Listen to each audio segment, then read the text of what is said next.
Hello everybody, मी आहे ज्योत्स्ना. तर तुम्ही आधीच्या व्लॉगमध्ये पाहिलंच असेल की मी पुण्याला आहे माझ्या नंदेच्या घरी ओजससोबत.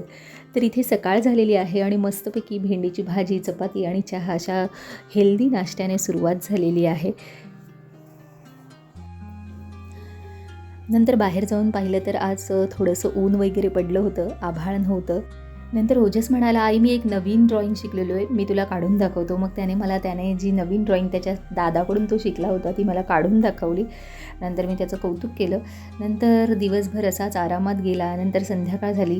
इथे खूप छान वडापाव मिळतो बिल्डिंगच्याच खाली आणि मग तो वडापाव आणण्यासाठी आम्ही दोघं गेलो आणि संध्याकाळी मस्तपैकी गॅलरीत बसून आम्ही सगळ्यांनी मस्तपैकी वडापावचा आस्वाद घेतला आहे, चहा आणि टोस्ट. ओजसच्या आवडीचा नाश्ता, ओजसच्या आवडीचा वडापाव त्याला मिळाला आहे.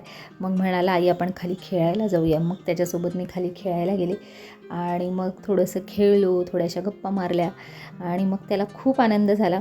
कारण की शाळेमुळे मला त्याला वेळ देता येत नाही, सुट्टीमध्येच मला त्याला वेळ देता येतो. तर असा होता हा छोटासा मिनी ब्लॉग. बाय, पुन्हा भेटूया. Take care.